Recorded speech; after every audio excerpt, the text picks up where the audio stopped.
आज जो मुसीबत मेरे सर पर आई थी उसने मेरे पैरों तले से ज़मीन निकाल दी थी। दरवाजे के बाहर मेरा कमरा था और उस दरवाजे के अंदर से ऐसी आवाज़ें आ रही थी जिसे बर्दाश्त करना किसी भी औरत के बस में नहीं होता। मेरी छोटी सी बच्ची मेरे गोद में सो रही थी और मेरे आंखों से बराबर मोतियों की तरह आंसू बह रहे थे, क्योंकि उस कमरे में जो आदमी था वो मेरा पति था। उसने दूसरों की वजह से अपनी ज़िंदगी बर्बाद करने के लिए आज से सजाए बैठा था। कमरे से एक औरत की सिसकियों की आवाज़ आ रही थी जो मेरे दिल पर सीधा वार कर रही थी। वे औरत कोई और नहीं थी, मेरे पति के दोस्त की पत्नी थी और उस कमरे में उस औरत का हलाला हो रहा था। इस रस्म के खिलाफ मैं खड़ी थी, लेकिन पति के आगे मजबूर हो गई थी।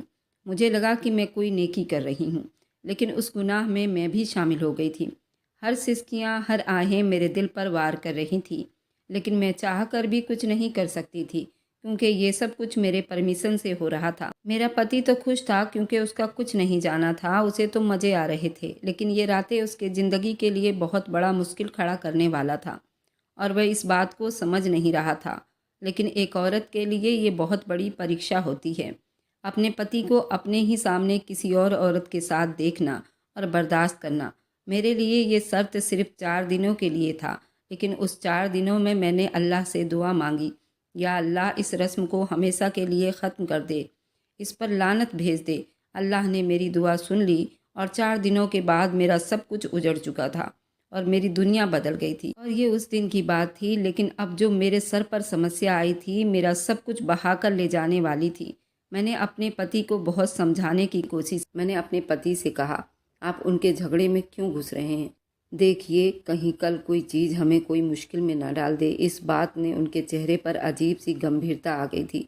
वह चुप बैठ गए। शकीरा, तुम चाहती हो कि मैं अपने दोस्त को अकेला छोड़ दूं? तुम जानती हो उसने मुझ पर कितने एहसान किए हैं। उसके बदले तो तुम इस घर में आराम से बैठी हो। अगर वक्त पर मेरी उसने मदद ना की होती तो शायद आज मेरे पास ये घर ना होता, रोजगार ना होता, या जो कुछ मैं कर रहा हूँ कुछ भी ना कर पाता। ऐसा है ना समर जी, कहीं हम जल्दीबाजी में कोई फैसला बुरा ना कर जाएं और उनके झगड़ों के चक्कर में हमारा घर बिछड़ ना जाए। मेरी इन बातों पर मेरे पति ने लंबा चौड़ा लेक्चर दिया। शकीरा, तुम जैसा कह रही हो ठीक है, मैं मानती हूँ कि तुम्हारे दोस्त ने बहुत मदद की, मगर ये समस्या हमारी नहीं है, ये उनकी पर्सनल समस्या है, उन्हें खुद ही हल करना चाहिए। मैंने साफ और सीधे शब्दों में कहा तो मेरे पति के चेहरे पर गुस्से के असर उभर आए। शकीरा, मुझे तुम्हारी इस तरह की फालतू खुदगर्जी की उम्मीद नहीं थी। मुझे लगा कि शायद वो मेरे हक में बात कर रहे हैं, मगर मैं सिर्फ ये चाहती थी हम चौकन्ने रहते ताकि बाद में कोई नुकसान ना उठाना पड़े। लेकिन मैं ये भी कह दूं कि मैं अपने दोस्त को अकेला नहीं छोड़ सकता। अगर तुम्हें ये स्वीकार नहीं है तो फिर ठीक है, आज के बाद हमारे बीच जो दोस्ती का रिश्ता था वो ख़त्म समझो।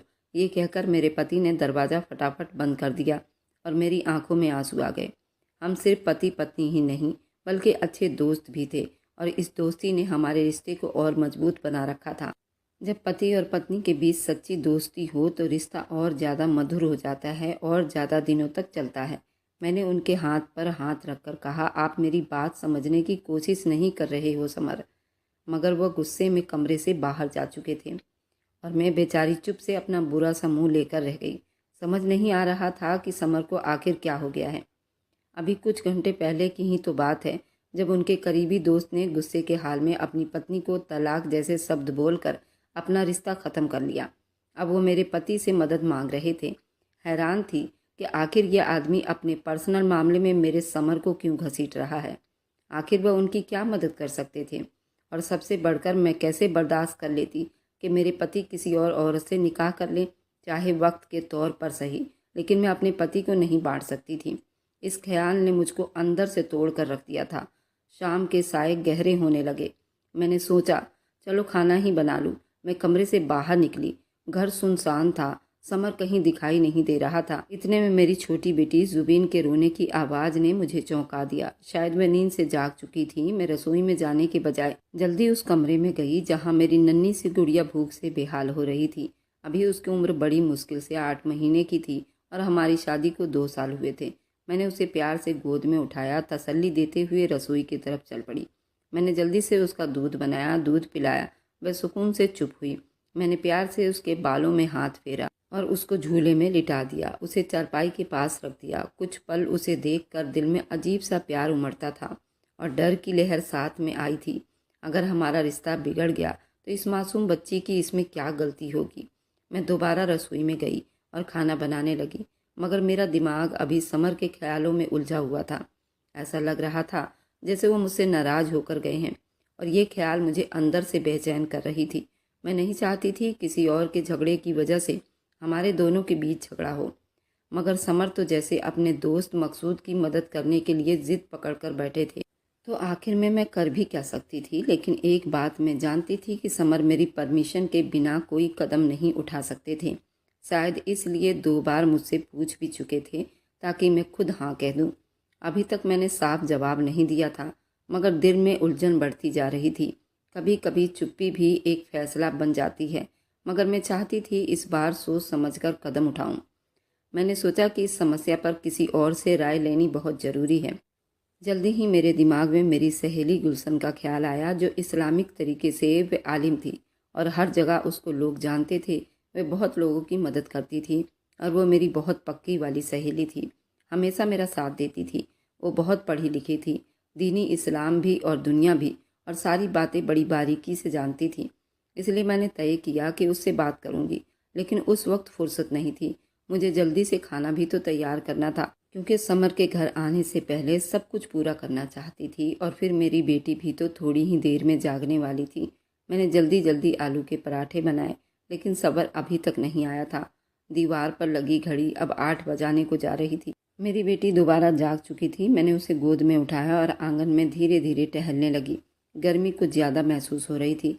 मैंने सोचा कि आज रात चारपाई बाहर निकाल दूं। अंदर तो दम घुट रहा है। दिल चाह रहा था थोड़ी हवा खाऊं, शायद दिमाग को आराम मिले और मेरे दिल का बोझ हल्का हो जाए। इतने में अचानक दरवाजे पर किसी की आने की आहट हुई। चौंक कर मैंने बेटी को संभाल कर समर के जाने के बाद मैंने अंदर से दरवाज़ा बंद कर लिया था, इसलिए दरवाजे के पास जाकर झांका। बाहर समर अपनी बाइक पर बैठे थे।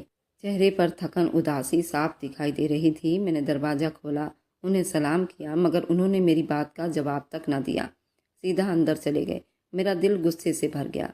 ये आदमी दूसरों के झगड़ों के चक्कर में अपना घर बर्बाद कर रहा था। आज तक उन्होंने मेरे साथ कभी ऐसा व्यवहार नहीं किया था, और आज किसी और के चक्कर में मेरे जज्बात को यूं नज़रअंदाज कर गए थे। वे जाकर चारपाई पर चुप से बैठ गए और मैं दरवाजे के पास ही खड़ी रह गई। दिल में सैकड़ों सवाल उभरे।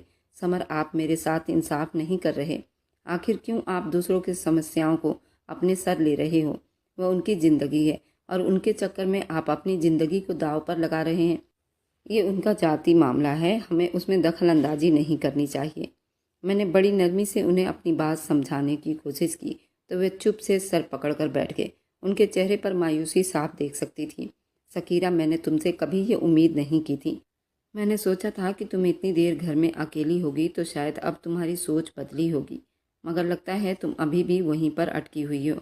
ये कहकर वह चारपाई से उठे और बिना मेरी तरफ देखे अंदर चले गए। मेरी आंखों में बेकाबू आंसू भर आए। मैंने अपने दुपट्टे के पल्लू से अपनी आंखों को साफ किया और खुद को संभालने की बहुत कोशिश की।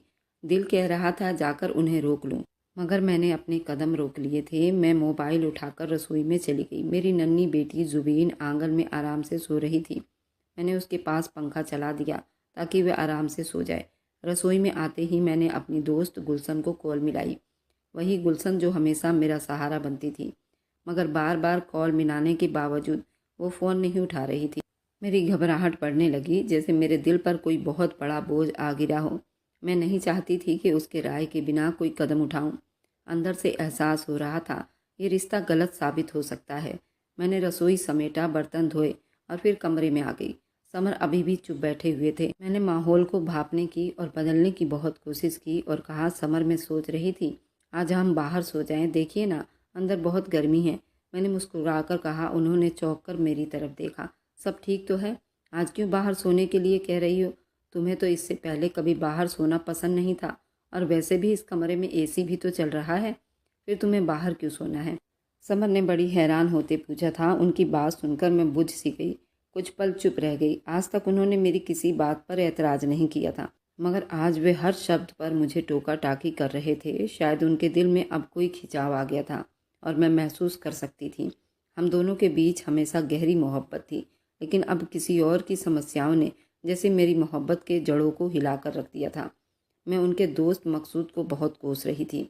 अपने घर की समस्याओं में हमें बहुत ज़्यादा इन्वॉल्व कर रहे थे। उस वक्त मैंने समर से मुस्कुराकर बात बदलने की कोशिश की। समर, मुझे तो लगता है आज ऐसे ही चल रहा है, लेकिन गर्मी बहुत ज़्यादा है। शायद मौसम ही कुछ बदला हुआ है।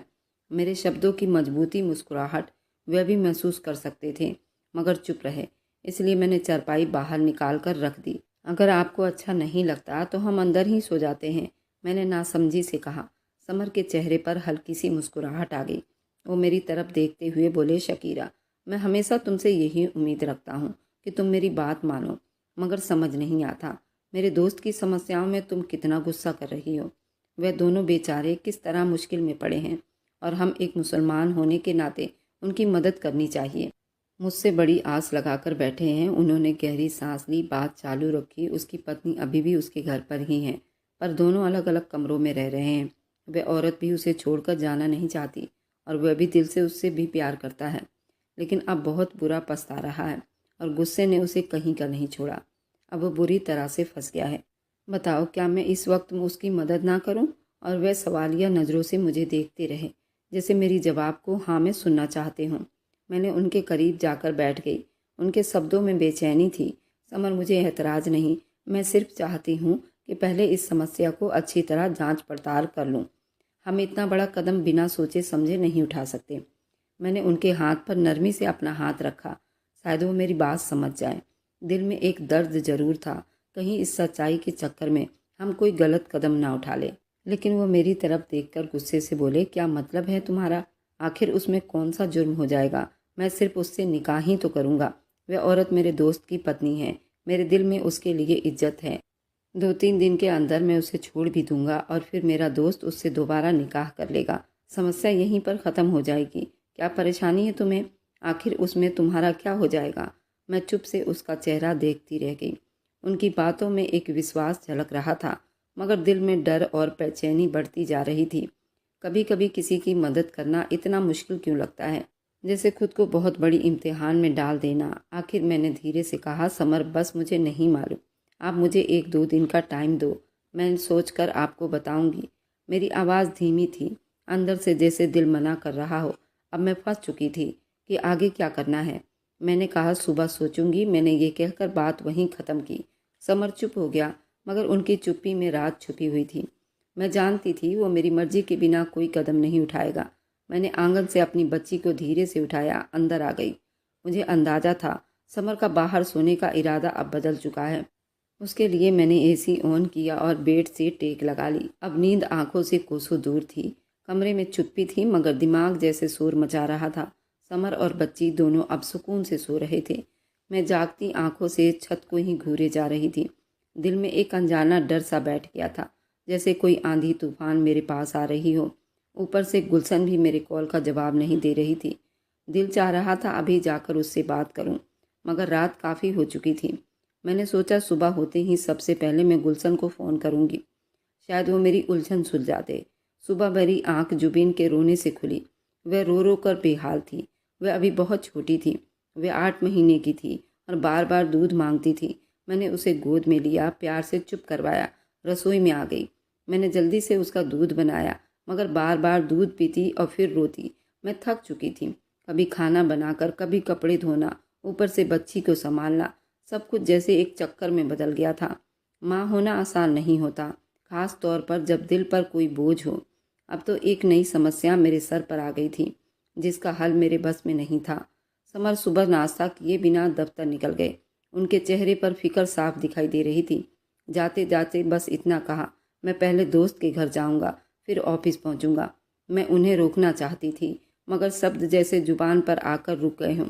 घर के सारे काम निपटाने के बाद मैंने बेटी को गोद में लिया, दरवाजे पर ताला लगाया। दिल में एक ही ख्याल था, अब गुलशन से बात करनी होगी, वही मेरी मदद कर सकती थी। उसका घर ज़्यादा दूर नहीं था, सिर्फ कुछ गलियों की दूरी थी। मैं चलते हुए सोच रही थी, काश वो मेरी बात समझे और मुझे कोई ऐसी सलाह बताए जो मेरे पति को भी तसल्ली में ले ले, मेरा दिल भी तसल्ली में हो जाए। मैं तेज़ी से उसके घर पहुंची तो वो मुझे देखकर बहुत खुश हो गई, मगर उसका चेहरा मुरझाया हुआ देखकर पता चल रहा था वो काफ़ी दिनों से बीमार है। मैं जल्दी ही समझ गई कि शायद इसी वजह से उसने मेरी कॉल नहीं उठाई। गुलशन, सब ठीक तो है ना? तुम्हारी तबीयत ठीक नहीं लग रही मुझे, मैंने बहुत फिक्र से पूछा। वह हल्की सी मुस्कुराकर बोली, शकीरा, पिछले कुछ दिनों से तेज़ बुखार ने मुझे कमज़ोर कर दिया है। आज ज़रा सा तबीयत संभली है तो मैं बैठी हूँ। उसकी आवाज़ में कमज़ोरी साफ झलक रही थी। मैं दिल ही दिल में उसके लिए दुआ कर रही थी। मुझे उस पर बेहद तरस आ रहा था। वे बेचारी अकेली ही ज़िंदगी बिता रही थी, क्योंकि उसके पति दूसरे शहर में नौकरी करते थे। उसके पास कोई औलाद भी नहीं थी, सिर्फ एक पुरानी नौकरानी के साथ यहाँ रहा करती थी। मैंने सोचा, मैं तो हमेशा उससे शिकायत करती रहती हूँ कि समर मुझे वक्त दे, मगर कम से कम वो मेरे साथ तो हैं। ये एहसास मेरे दिल में बहुत अच्छा लगता था। यहाँ तो गुलशन बिल्कुल अकेली रहती थी। मैंने उसका हाल चाल पूछा, फिर बात को धीरे से अपने असल मकसद के तरफ ले आई। गुलशन, मुझे तुमसे एक ज़रूरी बात करनी थी। एक समस्या है जिस पर तुम्हारी राय मुझे चाहिए। मैंने बड़ी गंभीरता से कहा। वह थोड़ी सीधी होकर बोली, हाँ शकीरा, बताओ क्या हुआ। मैंने गहरी सांस ली, उसे सब कुछ बता दिया। किस तरह समर के दोस्त उनकी पत्नी के बीच झगड़ा चल रहा है और उनके दोस्त ने गुस्से में आकर अपनी पत्नी को तलाक दे दिया है, लेकिन वे दोनों अलग नहीं होना चाहते और मेरे पति से इसके लिए मदद मांग रहे हैं ताकि वह अपनी बीवी से दोबारा निकाह कर सकें। गुलशन ने सुनते ही तौबा अस्तगफार पढ़ना शुरू कर दिया। ये मुसलमान कितना नीचे गिर चुका है, अपनी सुविधा के हिसाब से ऐसे रस्म रिवाज बना लिया।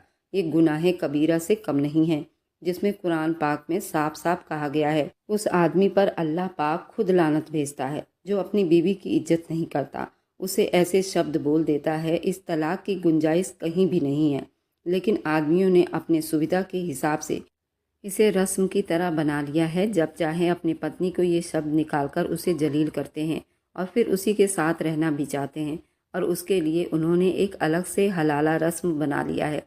ये बहुत बड़ा गुनाह है। ऐसा कहीं पर भी कुरान पाक में नहीं लिखा। इस सब से हर मुसलमान मर्द और औरत को बचना चाहिए।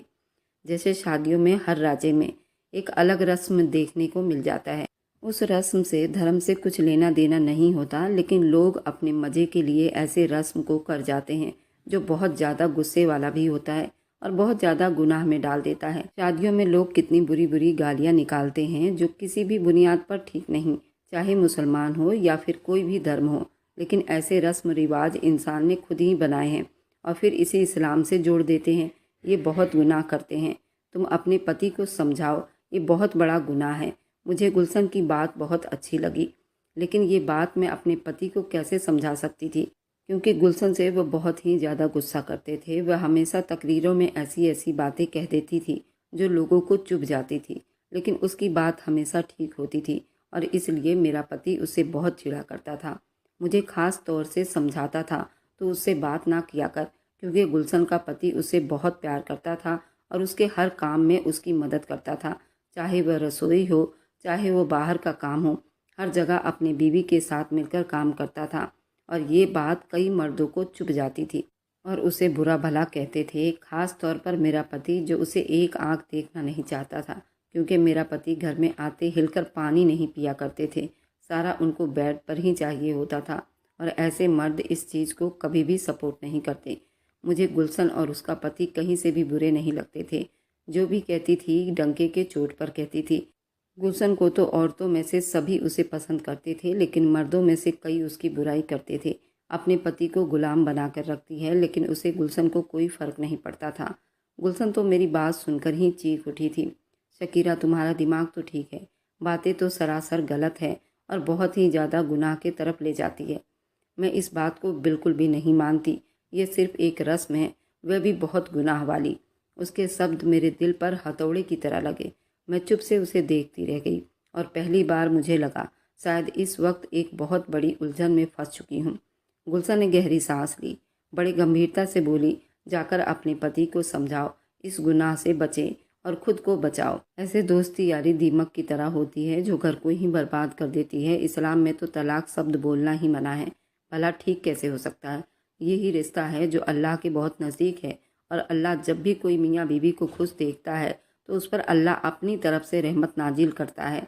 उसके घर में खैरो बरकत बराबर रहती है। उनके घर में उनके बच्चों की परवरिश भी बहुत उम्दा होती है। जो मियाँ बीवी एक दूसरे से मोहब्बत करते हैं, बच्चों के अंदर खुद ब खुद मोहब्बत पैदा होती है। जिन घरों में मियाँ बीवी की लड़ाई इस तरह के वाहियात गाली गलौज होता है, उस घर में अल्लाह ताला खुद लानत भेजते हैं। और ये कुछ मर्दों ने और कुछ गुनहगार औरतों ने जानबूझकर इस रस्म को हवा दी है, और ये सरासर गलत है। इस्लाम में कहीं भी इस चीज़ की कोई गुंजाइश नहीं। गुलशन की बातें सुनती रही और उसके हर शब्द मेरे दिल पर हथौड़े की तरह बरस रहे थे। दिल के किसी कोने में खुद भी यही महसूस कर रही थी कि ये सब ठीक नहीं। मगर मैंने धीरे से गुलशन से पूछा, मैं क्या करूं? मैं कैसे अपने पति को समझाऊं? गुलशन कुछ पल चुप रही। उसके चेहरे पर बड़ी गंभीरता छा गई। गुलशन ने कहा, शकीरा, मैं तो ये नहीं चाहूँगी ये सब रस्म दोबारा दोहराया जाए, और इस गुनाह में तुम भी शामिल हो। तुम्हें इस सब चीज़ों से बचना होगा, अपने पति को भी सही राह दिखाना होगा, लेकिन लोगों के दिमाग में ये गलतफहमी को निकाल फेंकना होगा। ये अमल इस्लाम में कहीं जायज़ नहीं। कुरान पाक में इसकी बहुत निंदा की गई है, फिर भी लोग इसे इस्लाम से जोड़कर ऐसे गलत कामों को सरअंजाम देते हैं। मैं इसके खिलाफ हूँ और तुम्हें ऐसे कामों से रोकना चाहती हूँ, लेकिन ये तुम्हें खुद ही करना पड़ेगा, क्योंकि मैं किसी भी अनजान मर्द से बात नहीं करती। ये मेरा खुद का डिसीजन है। मुझ पर किसी का दबाव नहीं, या मेरे पति ने कभी मना नहीं किया, लेकिन मुझे खुद ही अच्छा नहीं लगता मैं किसी गैर मर्द से बात करूं। गुलशन की बातों ने मेरे दिल और दिमाग पर जैसे गहरा असर छोड़ दिया था। मैंने सर हिलाया, बात को दिल में बैठा लिया। थोड़ी देर और ज़्यादा उसके पास बैठी रही। हमने थोड़ा बहुत रोज़मर्रा की बातें भी की, ताकि माहौल थोड़ा नॉर्मल हो सके। मेरा दिमाग अभी उसी ख्याल में फंसा हुआ था। फिर मैंने अपनी बेटी को गोद में उठाया, गाल पर प्यार किया और घर वापस आने के लिए परमिशन ली। दोपहर का वक्त था, सूरज जैसे आग बरसा रही थी। मैं रास्ते में सोचों में गुम थी। हर मोड़ पर यही ख्याल आता, अब मैं समर को कैसे समझाऊंगी। घर पहुंची तो बड़ा सुकून सा छाया हुआ था। मैं गुलशन के घर से खाना खाकर आई थी, इसलिए किचन में कुछ करने की ज़रूरत नहीं थी। वैसे भी समर दोपहर के वक्त खाना नहीं खाते थे। मैंने अपनी बेटी को बिस्तर पर सुलाया और खुद कुर्सी पर बैठ गई। दिल बड़ा घबरा रहा था। मेरी शादी अरेंज मैरिज शादी थी। मेरे पति कई भाई थे। मेरे पति तो मेरे साथ बहुत अच्छे थे। मेरी सास ने हमें शादी के बाद से तुरंत अलग कर दिया था। हम अपना अलग घर बनाकर यहीं रहा करते थे। लेकिन मैंने अपने देवरानी जेठानियों से सुना था कि मेरा पति कुछ मनचला आदमी है। उसका दिल बहुत जल्दी औरतों की तरफ कायल हो जाता है, और वे औरतों के लेकर अपने दिल में बहुत गलत बातें भी पाल रखी है। उसका कहना था, अपनी भाभीयों से तुम अपने पति को गुलाम बनाती हो। ऐसे मर्द मर्द कहलाने के लायक नहीं होते जो औरतों के पल्लू से बन जाते हैं। वे अपने भाइयों को भी उल्टी सीधी बातें पढ़ाता। मेरी जेठानियों का मेरे पति के लिए अच्छा विचार नहीं था। मेरे साथ मेरा पति बहुत ही अच्छी तरह रहता था। हाँ, वह किसी भी मेरे काम में हाथ नहीं बटाता था, ये बात सच थी। पर इसके लिए मुझे उससे कोई शिकायत नहीं थी। वह मुझे समय से खर्चा भी देता और मेरी पसंद का ख्याल भी रखता। मेरी और उसकी अभी तक कोई लड़ाई झगड़ा नहीं हुई थी, लेकिन वह अपने दोस्त के मामले में वह ज़्यादा ही इन्वॉल्व हुए जा रहा था, और ये बात मुझे बिल्कुल भी गवारा नहीं थी। बाकी उसकी सारी आदतें मुझे पसंद थी। वो मुझे प्यार भी बहुत करता था। मुझे यकीन था अब हमारे बीच सख्त बहस होने वाली है। समर अपने दोस्त के मामले में हद से ज़्यादा ही जज्बाती हो चुके थे। मैं जानती थी कि उसे इस हाल में अकेला नहीं छोड़ना चाहिए। मैंने गुलशन से कहा भी था कि अगर समर मेरी बात नहीं माने तो उन्हें समझा दे, लेकिन उसने तो साफ मना कर दिया था। क्या फ़ायदा था उसका इतना पढ़ा लिखा होने का, जो मेरी मदद नहीं कर पा रही थी, मगर साथ ही तरस भी आता। औलाद के लिए तरस रही थी बेचारी। उसके पति दूसरे शहर में रहते थे। जिंदगी ने उसे भी परीक्षाओं में डाला हुआ था। मैंने आह भरी। शायद सच यही था कि हर किसी के हिस्से में कोई ना कोई दुख जरूर होता है। मेरी जिंदगी सबके लिए एक मिसाल थी। मोहब्बत करने वाला पति, नन्ही सी बेटी, अपना घर और बड़े सुकून भरी जिंदगी। मगर अंदर से मैं भी टूट रही थी। एक समस्या सामने आकर खड़ी थी। वह मेरे बर्दाश्त से बाहर हो रही थी। शाम ढल रही थी। दरवाजे पर आहट सुनाई दी। समर घर वापस आ गए थे। मैं जल्दी से अपने चेहरे पर मुस्कुराहट सजाया, मगर जैसे ही उनके तरफ देखा मेरा दिल बैठ गया। उनके चेहरे पर अजीब सी चुप्पी थी, जैसे अंदर कुछ टूटा हुआ है। उनके नज़रें झुकी हुई थी, कदमों में भी थकन दिखाई दे रही थी। मैंने आंगन में ही खाने का इंतजाम किया था। ठंडी हवाओं के झोंकों के साथ हल्की सी माहौल में गर्मा गर्मी समाया हुआ था, मगर मेरे दिल में एक अजीब सा बोझ था। समर धीरे धीरे चलते हुए कुर्सी खींचकर बैठ गया। चुप से खाना खाने लगा। मैं उनके सामने बैठकर अपनी नज़रें झुका ली। बोली, समर, मुझे आपसे एक बहुत ज़रूरी बात करनी है। उन्होंने निवाला मुंह में डाला ही था। फिर सवालिया नज़रों से मेरी तरफ देख रहे थे। चेहरे पर थकन साफ झलक रही थी। ज़रूर तुमने मेरे दोस्त के खिलाफ ही कोई बात करनी होगी। अगर वो बात है तो मत ही करो, चुप ही रहो। वो बोले, मैं पहले ही बहुत थका हुआ हूँ, अब और ज़्यादा उसके बारे में बात नहीं सुन सकता हूँ। वो बेचारे वैसे ही बहुत परेशान लग रहे थे। उन्होंने सर पकड़ लिया, जैसे उनके अंदर अब सब कुछ टूट चुका हो। मैं चुप से बैठ गई, मगर दिल चाह रहा था किसी तरह उन्हें समझा सकूं। मैंने हिम्मत करके धीरे से कहा, समर, आपको मेरी बात सुननी होगी। ये आपके और मेरे भलाई के लिए है। आप किसी बड़े गुनाह का हिस्सा ना बनो, ये कहीं पर जायज़ नहीं। इस तरह के फालतू रस्म व रिवाज से दूर रहो और अपने दोस्त को भी समझाओ, वह ऐसे गुनाह कर चुका है तो वह किसी और को गुनाह में शामिल ना करे। और कुरान शरीफ में कहीं पर भी इस हलाला नाम का शब्द नहीं है। ये सिर्फ ऐसे वाहियात लोगों ने बना दिया है और ये बरसों से रस्म की तरह चलाया जा रहा है। कुरान पाक में तिलाक शब्द जुबान पर लाने से ही मना किया गया है, तो बताइए ऐसे फालतू के रस्म व रिवाज की वहाँ कोई गुंजाइश नहीं। अल्लाह खुद फरमाता है कि दो मियाँ बीवी अगर खुश रहते हैं और मोहब्बत से बातें करते हैं, मोहब्बत से खाना खाते हैं, एक दूसरे की इज्जत करते हैं, उस घर में अल्लाह खुद रहमतों की बारिश करता है। आप ऐसे गुनाह से बच जाइए। मेरा पति तो गुलशन का नाम सुनते ही भड़क उठता था। उस औरत से मुझे पहले ही बहुत चिढ़ है और तुम उसी की फालतू सी बकवास लेकर बैठ गई हो। मुझे तुम्हारी राय नहीं चाहिए। मैं जानती थी समर पहले ही उसके खिलाफ है। यही सोचकर मैं चुप रही और ज़्यादा कुछ नहीं कहा। और अगर मैं गुलशन की सारी बातें बता देती तो समस्या और ज़्यादा बिगड़ जाती।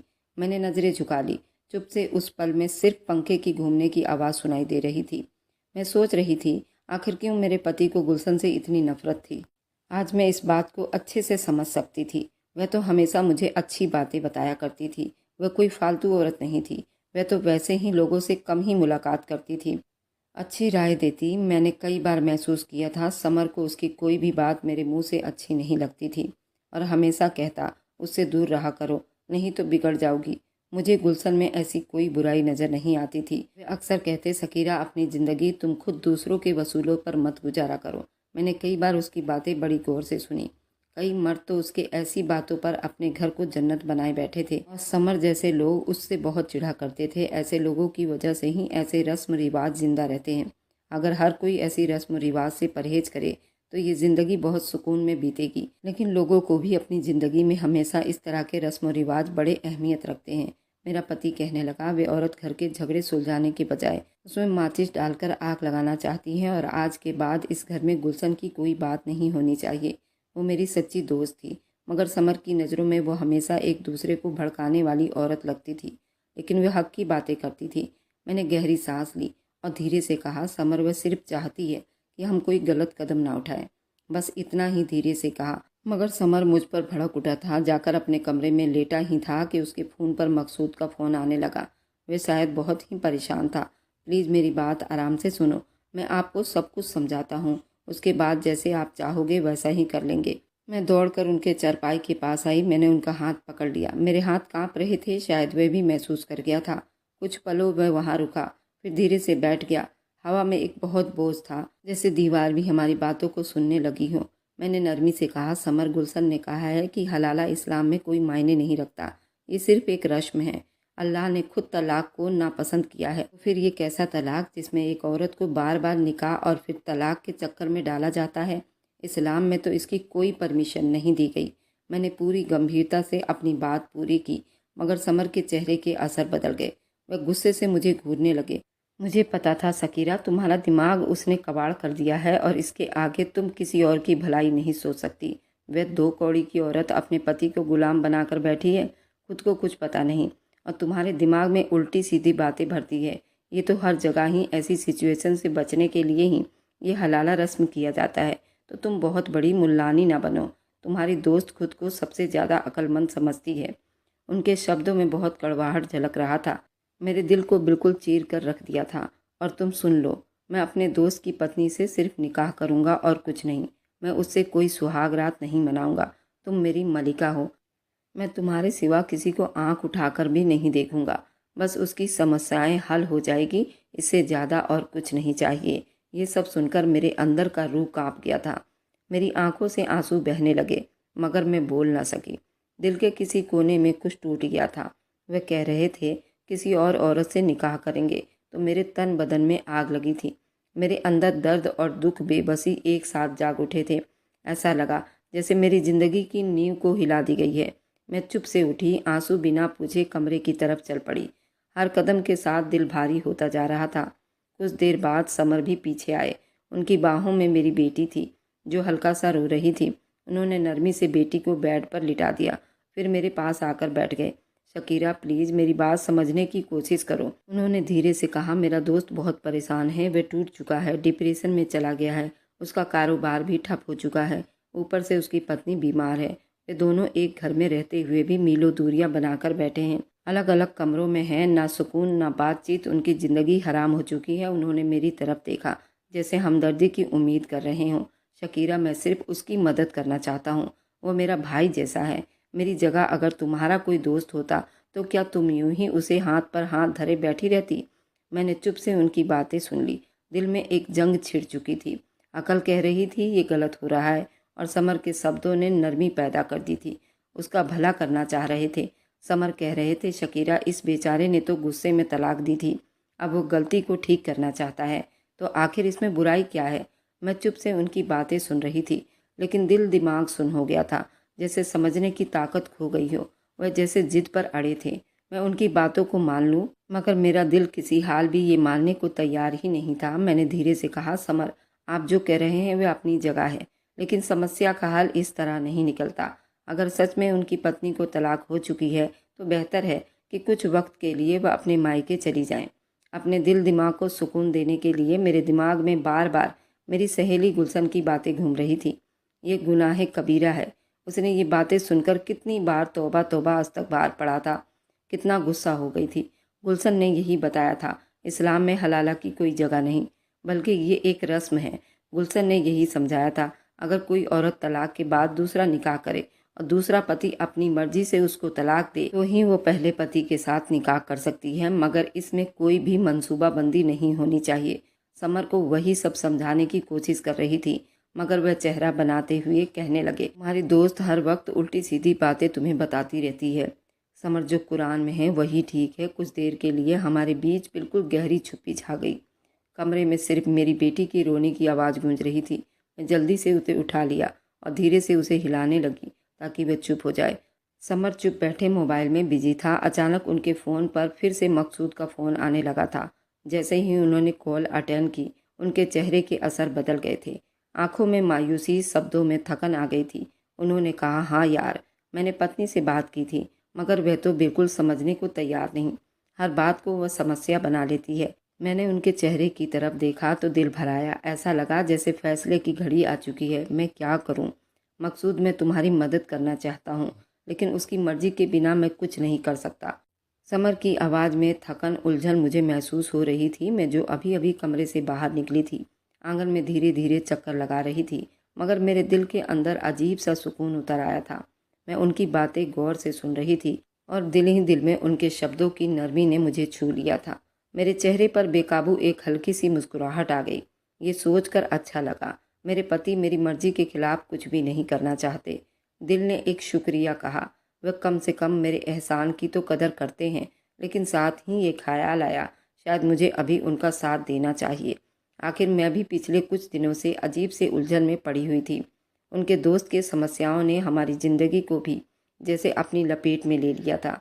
मैंने दिल में तय किया कि अब इस मामले को और ठीक से समझाने की कोशिश करूंगी। शायद मैं कुछ मदद कर सकूं।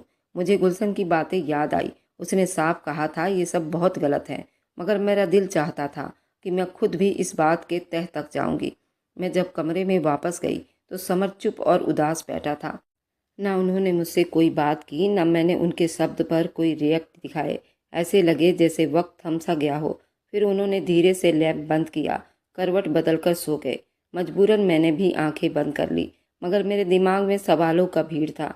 अब मकसूद के पत्नी को तलाक हुए 2-3 हफ्ते बीत चुके थे, मगर उसकी पत्नी अभी उसी के साथ उसी के घर में रहती थी, लेकिन अलग अलग कमरों में रहते थे, जैसे दो अजनबी एक ही छत के नीचे हों। मैं सोचती थी इंसान एक ही छत के नीचे होकर अपने गुस्से का कैदी बन जाता है। मकसूद एक अच्छा इंसान थे, मैं उन्हें अच्छी तरह से जानती थी। मेरे पति अक्सर उनकी बातें किया करते थे, उनकी तारीफ भी, उनकी कमजोरी भी। उनमें बस एक गलती थी, वे जल्दी से हाइपर हो जाते थे। जिस दिन उनकी बीवी उन्हें बताए बिना मायके चली गई, वह पल उनकी ज़िंदगी में सबसे बड़ा इम्तहान बन गया। जब उनकी पत्नी वापस लौटी, मकसूद का गुस्सा सातवें आसमान को छू रहा था और वे देखते ही देखते दोनों के बीच एकदम आग भड़क उठी थी। उस झगड़े के बीच जज्बात के तूफान में बहकर मकसूद ने वे शब्द कह दिए जिन्हें वापस लेना बड़ा मुश्किल होता है, तलाक। अब जब गुस्सा ठंडा हुआ तो खुद को कोसने लगे, पछतावे की आग में जल रहा था। ये कोई ज़बरदस्ती की शादी नहीं थी, बल्कि दोनों ने अपनी मर्जी से एक दूसरे को चुना था और एक दूसरे से प्यार करते थे। उन पलों में बिखर गए थे। अब वह अपनी गलती का बोझ दिल पर उठाए फिर रहा था। मकसूद बार बार यही कहता, अगर कोई रास्ता निकल आए तो अपनी पत्नी को कभी नहीं छोड़ेगा। उसके दिमाग में बस एक ही सवाल था, हलाला। लेकिन मैंने जब ये सुना तो मेरा दिल कांप गया था। मैं और गुलशन दोनों ही जानते थे इस्लाम में इस तरह के फालतू बकवास की कोई जगह नहीं। पता नहीं किन लोगों ने ये रस्म बना दी है। मैंने सारी रात करवटें बदल कर बिता दिए। मेरे दिमाग में सवालों की बारिश थी। आखिर मुझे क्या करना है? एक तरफ पति का दबाव, दूसरी तरफ मेरे ज़मीर की आवाज़। मैं नहीं जानती थी सुबह मेरे फैसले की घड़ी आ जाएगी। अगली सुबह 8 या 9 बज रहे होंगे। दरवाजे पर जोर की किसी की आने की आहट हुई।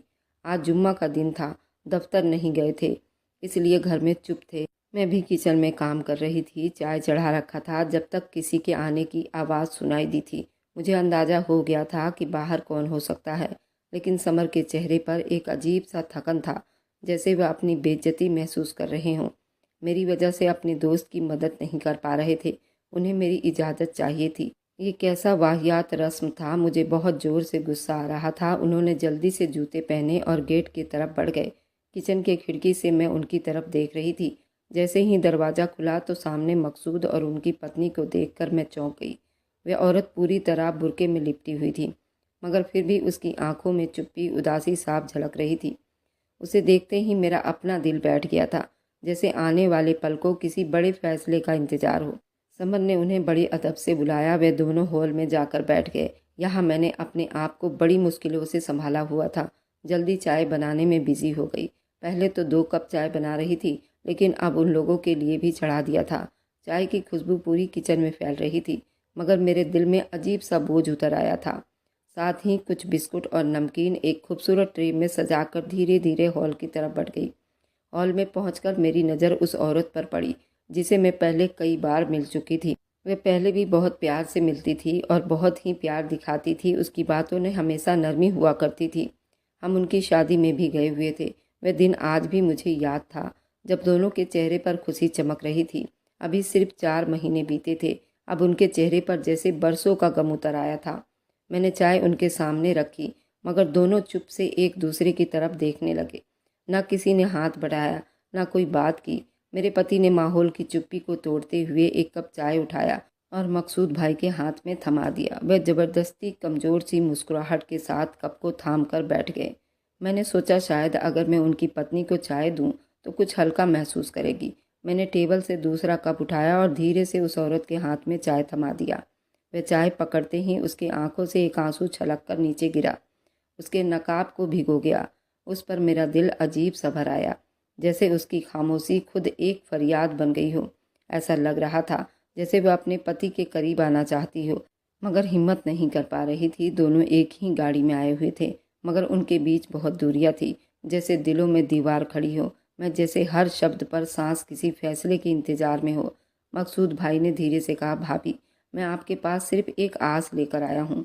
मैं और मेरी बीवी तराना दोनों ही चाहते हैं कि आप हमारी मदद कर दें, वरना शायद हमारा रिश्ता हमेशा के लिए ख़त्म हो जाएगा। उनकी आवाज़ में पछतावा, बेबसी दोनों झलक रहा था। मैं नज़रें झुका गई। शर्मिंदा का एहसास दिल पर बोझ बनकर उतर गया, क्योंकि मैं जानती थी मेरी चुप्पी के पीछे मेरे पति की बात छुपी हुई है, जिन्हें मैं खुद रोक रही थी। और अब दोनों मुझसे वही उम्मीद लगा कर आए हुए थे। तराना धीरे धीरे मेरे पास आई और उसके शब्दों में एक टूटा हुआ सा विश्वास था। शकीरा, आप प्लीज़, आप हमारी मदद कर दे। अल्लाह के लिए मैं अपने घर को बचाना चाहती हूँ। मैं दोबारा वह ज़िंदगी जीना चाहती हूँ जो 4 महीने पहले थी। उसके आंसू मेरे दिल पर उतरने लगे और उस पल मैं खुद को बहुत बेबस महसूस कर रही थी। और जब तराना ने मेरे सामने दोनों हाथ जोड़ दिए तो मेरे दिल पर जैसे कोई बोझ सा आ गया। मेरी आंखों से भी बेकाबू आंसू बहने के लिए तैयार थे।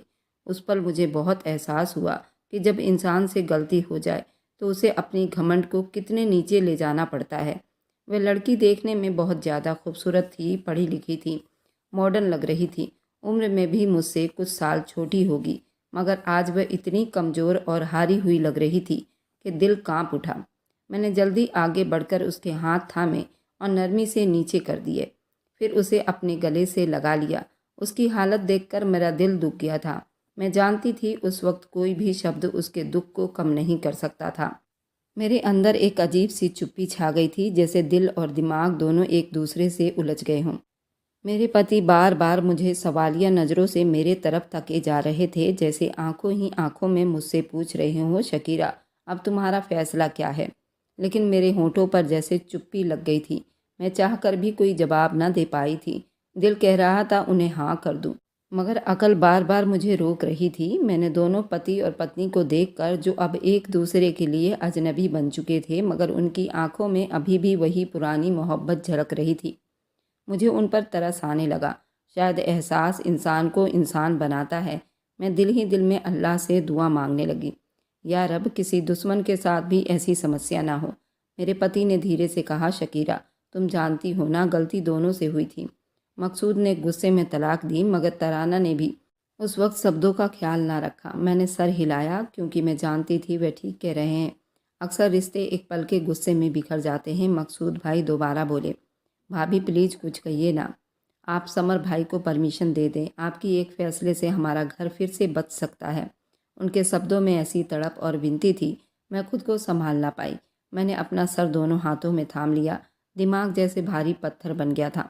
मेरे पति बार बार इशारे कर रहे थे, शकीरा सर नीचे मत करो, सब तुम्हें देख रहे हैं। मगर मैं क्या करती। ये तो मैं एक अजीब उलझन में फंस गई थी। ये सब करने से मेरा दिल मना कर रहा था। मैं खुद को बहुत संभालने की कोशिश में अपने सर से हाथ हटाने की हिम्मत नहीं कर पा रही थी, जैसे मेरा ही जिस्म मेरे काबू में नहीं। जब आखिरकार मैंने खुद को संभाला और धीरे से हाथ सर से हटाया, तो मेरी आंख से बहने वाले आंसू सीधा मेरे गाल पर आकर रुक गए। और ये मंजर मकसूद भाई ने भी देख लिया। भाभी खुदा के लिए मेरी मुश्किलों को आसान कर दीजिए। सारी ज़िंदगी तुम्हारा ये एहसान मैं कभी नहीं भूलूंगा। मकसूद भाई की आवाज़ कांप रही थी, जैसे हर शब्द के साथ उनका दिल भी टूट रहा हो। उनके चेहरे पर बहुत ही लाचारी, उनकी आंखों में आज शर्म, हया, शब्दों में एक ऐसी बेबसी थी जो सीधा दिल से होकर गुजरती थी। मुझे एक अजीब सी घबराहट होने लगी थी। दिल और दिमाग आपस में लड़ने लगे थे। मैं फैसला ही नहीं कर पा रही थी, क्या सही है और क्या गलत। एक पल को मुझे गुलफ्सा की बातें फिर से याद आई, उसकी वे नसीहतें जो उसने मुझे दी थी। उसने मुझे डांटा था। दिल चाहा सब कुछ भूल जाऊं, मगर हकीकत सामने थी। एक जोड़ा हुआ घर, टूटे हुए दिल, उनके बीच मेरा ज़मीर। मैंने सर झुकाया हुआ था। अचानक तराना मेरे कदमों में आकर गिर गई। आप मेरे घर को बर्बाद होने से बचा लो। मैं हाथ जोड़ती हूँ। मैं कांप गई। जल्दी से ऊपर उठाया और सोफे पर बिठा दिया। दिल भर आया और शब्द खुद ब खुद होंठ से निकलने लगे। अगर सब यही चाहते हैं तो ठीक है, उसी में अच्छाई होगी। मेरे इतना कहने की देरी थी कि तराना की सिसकियाँ कमरे में गूंजने लगीं। उसने दोनों हाथों में अपना चेहरा छुपा लिया। जोर जोर से रोने लगी। मकसूद भाई की आंखों में भी आंसू आ गए और मेरे पति चुप से मेरे फैसले पर मेरा शुक्रगुजार हुए और मुझे प्यार भरी नज़रों से देखने लगे। ये तय पाया कि कल ही मेरे पति और तराना का निकाह हो जाएगा। ये सुनकर मेरी आंखों से बेकाबू आंसू बहने लगे, जैसे अंदर कुछ टूट गया हो। मैं कुछ बोले बिना आंगन से पलटी, कमरे में भागी थी। मैं उन लोगों को दरवाजे तक छोड़ने भी नहीं गई। कुछ देर बाद मेरे पति वापस आए तो मैं अभी भी रो रही थी। मुझे देखकर वो परेशान हो गए। शकीरा क्या हुआ, तुम क्यों रो रही हो? जल्दी से अपने दुपट्टे के पल्लू से आंसू साफ किए, मगर मेरी आंखों का दुख छुपा नहीं। वो मुस्कुराए और नरम शब्दों में बोले, अरे भाई तुम इतना क्यों सोच रही हो? मैं कोई हमेशा के लिए उसे अपने साथ नहीं रखने वाला। बस 2-3 दिन की बात है। निकाह के चौथे दिन ये सब कुछ खत्म हो जाएगा। वह फिर से अपने पति के पास चली जाएगी। बस 3 दिनों के लिए वो मेरे निकाह में रहेगी। समर की आवाज़ मेरे कानों में गूंज रही थी। उसके बाद मैं उसे तलाक दे दूंगा। मैं उनकी हर बात सुन रही थी, समझ पा रही थी, मगर मेरे दिल का बोझ कम होने के बजाय बढ़ता ही जा रहा था। आंसू जैसे खुद ही बहने लगे थे। मैं चाहकर भी उन्हें रोक नहीं पा रही थी। हमारी ज़िंदगी ऐसे दोराहे पे फंस चुकी थी जहाँ से वापस आना बड़ा मुश्किल होगा। दूसरी औरत मेरे पति की बीवी बनने जा रही थी। ये सोच ही मेरे जिस्म को हिलाकर रख रही थी। कुछ देर पहले मैं खुद ही अपनी रजामंदी देकर आई थी, मगर अब दिल पछतावे में डूबने लगा था। मैंने खुद ही इजाज़त दी थी, अब खुद ही इस फैसले से टूट रही थी। शकीरा प्लीज़ तुम समझने की कोशिश करो। समर ने मेरा हाथ अपने हाथों में थाम लिया। उनकी आवाज़ में नरमी और विश्वास दोनों था। ये सब सिर्फ कुछ वक्त के लिए है, बस ये सोचो हमारी एक नेकी से किसी का घर दोबारा जुड़ सकता है। मेरा हाथ सहलाते जैसे मेरे दिल की आग को बुझाने की कोशिश कर रहे हों। मैंने धीरे से अपना सर उनके कंधे पर रख दिया। उनके पास में एक पल को सुकून महसूस हुआ, मगर दिल के अंदर तूफान अभी भी चल रहा था। उनकी मोहब्बत ही मेरी सबसे बड़ी कमजोरी थी, इसलिए मैंने हाँ कर दी थी, शायद इसी उम्मीद पर कि सब ठीक हो जाएगा। मैंने खुद को तसल्ली दी, शायद उसी में अच्छाई हो। आखिर हम किसी की मदद ही तो कर रहे हैं, अल्लाह हमें उसका सिला ज़रूर देगा। लेकिन मुझे क्या मालूम था कि मैं अपनी ज़िंदगी का सबसे बड़ा इम्तहान देने जा रही हूँ। वह रात जैसे जहर में डूबी हुई थी। मैंने करवटें बदल कर बिताई थी। आंखें बंद होते दिल चीख उठता था। आंखें खुलती जा रही थी और ख्याल कांटे बनकर चुभने लगे थे। मेरी बेटी, मेरा पति गहरी नींद में थे और मैं बिल्कुल अकेले जाग रही थी, आंसुओं में वजू करती हुई, अल्लाह से दुआ मांगती हुई। सुबह कब हो गई मुझे पता ही नहीं चला। मेरी आंख खुली तो तकिया भीग चुका था। दिल जैसे दोबारा टूटने लगा था। आज वह दिन था, मेरे पति के निकाह। मैंने खुद को संभालने की बहुत कोशिश की, मगर आवाज़ कांप रही थी। समर मुझे मेरे मायके छोड़ाओ प्लीज़। वे चौंक गए। उनके चेहरे पर हल्की सी गुस्सा दिखाई दिया था। शकीरा तुम फिर वही बातें लेकर बैठ गई हो, अब बस भी करो। उनके हिसाब से मैं नाराज़ थी, मगर मैं जानती थी वो मेरे अंदर के तूफान को अच्छी तरह समझ पा रहे हैं। क्या तुम मेरे निकाह में शामिल नहीं होगी शकीरा? समर ने नरमी से कहा, मगर अजीब शब्दों में पूछा, मैं ये सब तुम्हारी इजाज़त से ही तो कर रहा हूँ। अगर तुम मायके चली गई तो बाद में ये कहोगी तुम्हारे पति ने तुम्हारे पीठ पीछे दूसरी शादी कर ली। मैं ये इल्ज़ाम अपने सर नहीं लेना चाहता, मगर शब्द मेरे दिल पर तीर की तरह लगे। मैं चुप हो गई, क्योंकि वे ठीक ही तो कह रहे थे। मैं ये बात किसी से कहना भी तो नहीं चाहती थी। चुपचाप सर झुकाए बैठी रही। शायद चुप रहना इस वक्त बहुत ज़रूरी था और मेरा सबसे बड़ा सहारा था। मैंने दिल पर पत्थर रखा, धीरे से कहा, ठीक है, मैं आज आपके साथ चलूँगी अपनी सौतन को लेने। ये शब्द अपने ही कानों को चुभ गए। मेरा दिल कट गया। सौतन ये शब्द ही मेरे जिस्म को ज़ख्मी कर गया। अगले दिन इतवार का दिन था। समर ने दफ्तर की 2-3 दिन की छुट्टी ली थी। उन्होंने 2-4 दिनों में मेरी ज़िंदगी बिल्कुल बर्बाद होनी थी और सब कुछ बदल जाना था। उनकी तैयारी देखकर मेरे दिल में डर सा बैठ गया, जैसे कोई नया तूफान आने वाला हो। मैं कुछ नहीं बोल पाई, बस धीरे धीरे अपने कामों में लगी रही। नाश्ता किया, घर साफ किया, सब कुछ मामूली के हिसाब से चल रहा था, मगर अंदर से जैसे मैं पत्थर बनी जा रही थी। जब सब काम खत्म हुआ, मैं कमरे में गई तो देखा समर खुद ही अपने कपड़े इस्त्री कर रहे थे। ये मंजर देखकर एक पल को लगा, ये सब क्या हो रहा है? वे कभी औरतों के साथ इस तरह का काम नहीं करते थे। आज पहली बार ये देखकर मुझे बहुत अजीब लगा, मगर अगले ही पल हकीकत का एहसास हुआ और मुस्कुराहट आंसुओं में बदल गई। मैंने महसूस किया वे उन्हीं कपड़ों को इस्त्री कर रहे थे जो वे निकाह में पहनने वाले थे। दिल जैसे मुट्ठी में आ गया, सांस लेना मुश्किल हो गया। मैंने जल्दी से अपनी आंखों में आने वाली आंसुओं को अपने हाथ से साफ किया और उनके पास जाकर धीरे से कहा, आप थोड़ा आराम कर लो, मैं कर लेती हूँ। उन्होंने मेरी तरफ देखा, हल्का सा मुस्कुराकर बोले, तुम सारा दिन काम करती रहती हो शकीरा, मैं तो सुबह से फ्री बैठा हूँ, मुझे करने दो, बल्कि अपने भी कपड़े लाकर दे दो। मैं अपने पति समर को देखते ही रह गई।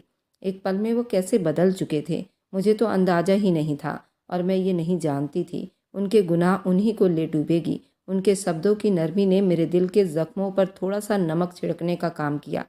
मैं जानती थी मेरे दुख को महसूस कर रहे थे, मगर उनके पास भी कोई रास्ता नहीं था। मैंने बस इतना कहा, ठीक है, आप कर लो। लेकिन मेरे अंदर एक तूफान फिर से जाग उठा था। लाओ जुबीन के कपड़े प्रेस कर देता हूँ, समर ने मुस्कुराते हुए कहा। तो मैं पल भर को उन्हें देखती रह गई। उनके शब्दों में नरमी आई थी, जैसे वे दिल की हालत समझ रहे हों। मेरे दिल में एक लहर से उठी थी, दुख और मोहब्बत की मिली जुली हालत थी। मैं धीरे से अलमारी की तरफ बढ़ी, दरवाज़ा खोला, अपना एक जोड़ा निकाल कर उन्हें दे दिया। मेरी बेटी के छोटे छोटे कपड़े देखकर मेरे होठों पर एक उदासी सी मुस्कुराहट आई। उसके तो कपड़े खुद ही सीधे रहते थे, उन्हें इस्त्री करने की क्या ज़रूरत थी? मैंने धीरे से कहा, लेकिन दिल के अंदर जैसे कोई तूफान मच रहा हो। मेरा दिल खून के आंसू रो रहा था। आज अपने ही पति के निकाह पर जाने के लिए तैयार बैठी थी। ये सोच ही मेरे सीने को चीर देने के लिए काफ़ी थे।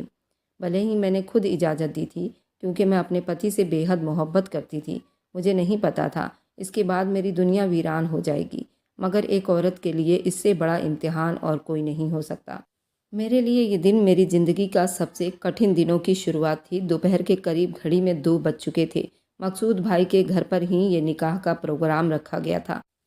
मेरे पति ने कहा, हम शाम को 5 बजे निकल जाएंगे, मैं वहीं मस्जिद में असर का नमाज पढ़ लूँगा। उनकी आवाज़ में अलग ही खुशी झलक रही थी। मेरे लिए तो ऐसा था जैसे मौत से पहले की डॉक्टर ने कह दिया हो कि तुम्हारी जान बच गई हो। सब कुछ तय किए गए मामूली के हिसाब से चल रहा था। कैब बुक हो चुकी थी। मैं और समर, मेरी बेटी, तीनों एक ही कैब में थे। पति के चेहरे पर अजीब सी कैफियत थी, जैसे वो मुझसे कुछ छुपाना चाह रहे हों। जैसे मैंने उनको अपने सुहागरात के दिन देखा था, उनके चेहरे पर ऐसे ही असर थे। और ये सब देखकर मेरा दिल अंदर से सुलग उठा था और मैं अपने पूरे दिल से उस रस्म को कोस रही थी जो इंसान ने खुद अपने मतलब के लिए बनाया है। मैंने एक दिल से दुआ की, अल्लाह ये सब मेरी नज़रों से गायब हो जाए। लेकिन मुझे नहीं पता था ये दुआ इतनी जल्दी कबूल हो जाएगी और ये सब कुछ एक तूफान की तरह आएगा और बहा कर ले जाएगा। मैं अपने पति की तरफ नहीं देख पा रही थी। मुझे बहुत गुस्सा आ रहा था। मेरे आंखों से बहने वाले आंसू जैसे मेरे बेबसी की गवाही थी। समर बार बार मुझे तसल्ली देने की कोशिश करते रहे, शकीरा अकल से काम लो, क्या बच्चों की तरह रो रही हो, सब कुछ ठीक हो जाएगा, बस 3-4 दिन की ही तो बात है। उनके शब्दों में तसल्ली थी मगर दिल में तूफान था। मैं खुद से कह रही थी 3 दिन, मगर 3 दिनों में मेरी दुनिया बदल जाएगी। कुछ देर बाद मकसूद भाई का घर आ जाएगा। दरवाजे पर पहुंचकर मकसूद भाई ने कहा, मैं बाहर ही रहूँगा, तुम अंदर चले जाओ। उनकी आंखों में भी आंसू थे और एक अनजाना सा दुख भी। वे दरवाज़ा खोलकर अंदर दाखिल हुए। मकसूद भाई वहाँ से उठकर बाहर जा चुके थे। शायद वे जौहर की नमाज के लिए जा रहे थे। मैं बस उन्हें देखकर हल्का सा सलाम कर सकी। घर के अंदर बहुत ही चुप्पी छाई हुई थी। मैं धीरे धीरे चलती हुई तराना के कमरे तक पहुँच गई। वो बेड पर बैठी थी। आंखों में आंसू नहीं थे मगर चेहरे पर एक गहरी वीरानी थी। ऐसा लग रहा था जैसे उसने सब कुछ स्वीकार कर लिया हो, मगर दिल अभी भी रो रहा था। मैंने उसके पास जाकर नरमी से उसका हाथ थाम लिया। देखो तराना, जो हो गया सो हो गया, अब बस भी करो। अब ये सब रस्म है और कुछ दिनों की बात है, फिर तुम्हारी ज़िंदगी वापस ठीक हो जाएगी। वह चुप रही मगर उसके आंखों में नमी सब कुछ कह गई। मैंने दिल ही दिल में दुआ मांगी, या अल्लाह, किसी औरत के किस्मत में ऐसा दिन कभी न लिखना। मैंने जैसे ही ये शब्द कहे, तराना फूट फूट कर रोने लगी और उसने बेकाबू ही मुझे गले लगा लिया। उसके रोने में ऐसा दर्द था जो सीधा मेरे दिल के अंदर उतर रहा था। मेरे सीने में जैसे किसी ने कांटे बो दिए हों। दिल में एक अजीब सा खालीपन भर गया था। मैं खुद से सवाल कर रही थी, क्या मैं सच में किसी की मदद कर रही हूँ या अपनी ज़िंदगी को खुद ही बर्बाद कर रही हूँ। मेरा दिमाग अब 2 हिस्सों में बढ़ चुका था। एक तरफ ये एहसास थी, शायद मैं ठीक कर रही हूँ। दूसरी तरफ ये डर कि कहीं मैं अपनी किस्मत खुद अपने हाथों से आग लगाने बैठी हूँ। मैं सोचने लगी, अगर निकाह के बाद मेरे पति के दिल में कोई बदलाव आया, आखिर मर्दों को बदलने में कितनी ही देर लगती है। वह तो गिरगिट की तरह रंग बदल लेते हैं। लेकिन मुझे नहीं मालूम था, इसके बाद मेरी दुनिया बिल्कुल वीरान होने वाली थी और उसकी शुरुआत की वजह भी मैं ही थी, क्योंकि मैंने ही इजाज़त दी थी। मुझे गुलशन की बातों को मान लेना चाहिए था। मैं अंदर ही अंदर टूट रही थी। फिर भी मैंने अपने चेहरे पर मजबूती का नकाब ओढ़ लिया था। तराना ने सिसकते हुए कहा, शकीरा, आप नहीं जानती, आपने मेरी कितनी बड़ी मुश्किल आसान कर दी है। अगर आप राजी ना होती तो शायद मैं खुदकुशी कर चुकी होती। उसके शब्द मेरे दिल पर तीर की तरह चुभे। मैंने एक गहरी सांस ली। शायद सच में मैं कोई नेकी कर रही हूँ, लेकिन मेरे अपने जिस्म में एक आग उबल रहा था। आधे घंटे के बाद हम दोनों वहाँ आकर बैठ गए। माहौल में चुप्पी बदल गया। दिल बोझ में था। कुछ ही देर में मकसूद भाई, समर भी अंदर आ गए। उनके साथ निकाह के लिए मौलवी साहब भी आए थे, गवाह वाले भी थे। मुझे ऐसा लगा जैसे मेरे अपने घर में कोई दूसरा रिश्ता जन्म लेने वाला है। एक ऐसा रिश्ता जो मेरे दिल को चीर कर रख देगा। तराना ज़्यादा तैयार नहीं हुई थी, बस हल्के रेड कलर का सूट पहना हुआ था। मैंने खुद आगे बढ़कर उसके दुपट्टे को सर से उठा दिया था। उसके चेहरे पर हल्का सा घूंघट बना दिया गया था। उस पल मेरे हाथ कांप रहे थे। मैं सोच रही थी, ये दुपट्टा मेरे हाथों से किसी और के किस्मत में जा रहा है। मैं उसके बिल्कुल पास बैठी थी। वह कुछ पलों में मेरी सौतन बनने वाली थी और मैं बस दिल पर पत्थर रखकर बैठी थी। जब निकाह के लिए मौलवी साहब ने मखसूद से इजाज़त ली और मेरे पति ने निकाह के लिए हामी भरी, तो मेरी आंखों से एक आंसू फिसल कर मेरे गाल पर आ गिरा। दिल के अंदर जैसे चीख उठी थी, ये सब क्यों हो रहा है। मकसूद भाई के चेहरे पर इत्मीनान था। उनकी समस्या अब हल होने जा रही थी। मेरे पति के चेहरे पर भी सुकून था। लेकिन मेरे रूह के अंदर एक तूफान था जिसका शोर सिर्फ मैं ही सुन सकती थी, क्योंकि समर अपने दोस्त का इतना बड़ा समस्या हल कर रहे थे। इसलिए उनके चेहरे पर एक मिलन की उमंग देख सकती थी, ये एक औरत ही समझ सकती है। मैं उनकी सारी अदाओं को अपने दिल पर वार करता महसूस कर रही थी। तराना तो चुप थी, उसकी आंखों से सिर्फ आंसू बह रहे थे। उसकी ज़िंदगी अब एक नया मोड़ लेने वाली थी, मगर एक मैं थी जिसकी दुनिया जैसे उजड़ गई थी। मेरे दिल में अजीब सा खालीपन था, जैसे किसी ने अंदर से सब कुछ निकाल दिया हो। मैं बस बाहर से मुस्कुरा पा रही थी, मगर अंदर से सब कुछ टूट चुका था, और शायद ये सब कभी जुड़ने वाला नहीं था। मुझे विश्वास था अब हमारा रिश्ता कभी पहले जैसा नहीं रह पाएगा। जो सुकून, जो भरोसा हमारे बीच थी, अब जैसे एक निकाह के कागज़ के पीछे दब जाएगा। कुछ देर हम वहीं हॉल में बैठे रहे, फिर समर ने तराना को गाड़ी में बिठाया। हम सब अपने घर वापस आ गए चुप से। ये चुप्पी जैसे पूरे घर को अपनी पकड़ में ले लिया हो। घर पहुंचकर समर ने धीरे से कहा, शकीरा, तुम 2-3 दिन जुबीन के साथ अलग कमरे में सो जाओ और उस कमरे में तराना के साथ मेरा बिस्तर लगा दो। ये सब सुनते ही मेरे तन बदन में आग लग चुका था, पर मैं क्या करती। ये सब कुछ मेरी वजह से ही तो हो रहा था। अगर मैं उस दिन हाँ ना करती, ये सब ना हुआ होता। मैं अपनी बेटी को लेकर अपने कमरे में आ गई। तराना और मेरे पति का कमरा बिल्कुल मेरे सामने ही था। मैं खुद अपने हाथों से उन दोनों को अकेला छोड़ आई थी। वे रात मेरी आंखों में कटी थी और सिर्फ दिल से एक ही दुआ निकल रही थी, अल्लाह इस रस्म पर लानत भेजो जो इंसानों ने अपने मज़े के लिए बनाया है। मैं तराना के साथ अपने बेडरूम में रह जाऊंगा। बात अजीब थी। बाकी कमरों में डबल बेड नहीं था, लेकिन मेरे दिल को उनकी बात एक खंजर की तरह लगी।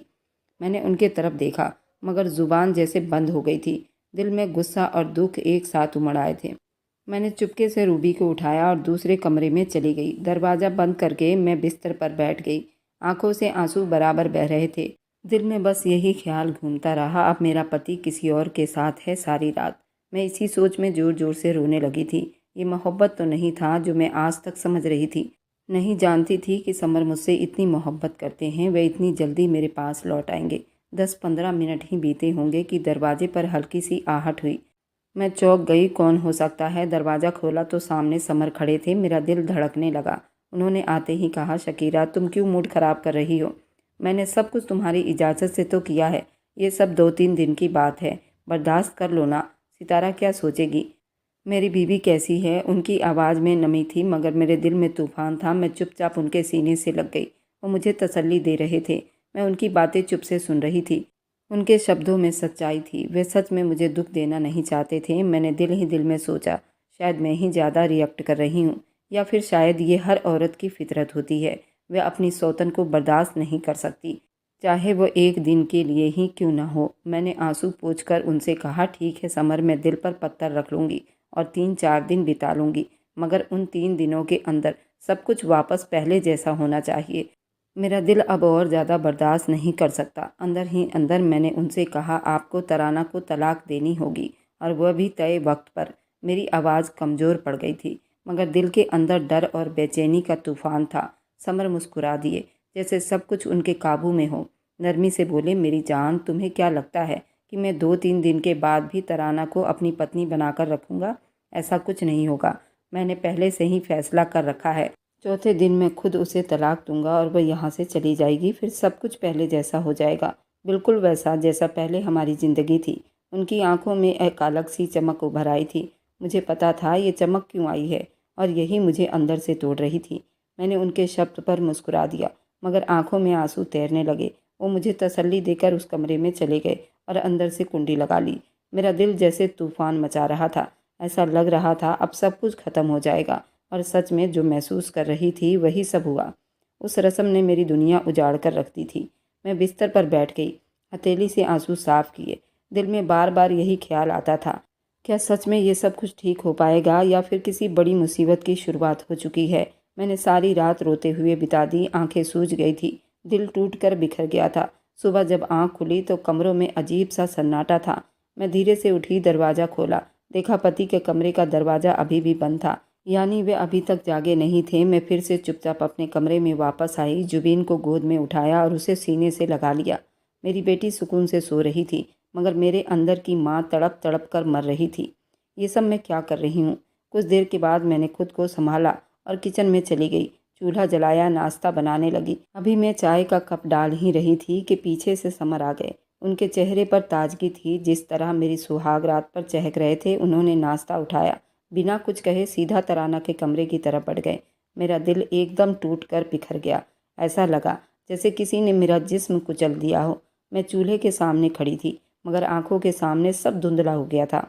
मैं अपने आंसू छुपाने की कोशिश की, मगर दिल चीख कर कह रहा था, मैं ये सब नहीं चाहती थी।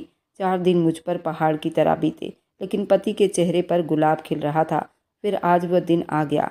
तराना के निकाह को 4 दिन बीत चुके थे। आज समर वादे के हिसाब से उसे तलाक दे चुके थे।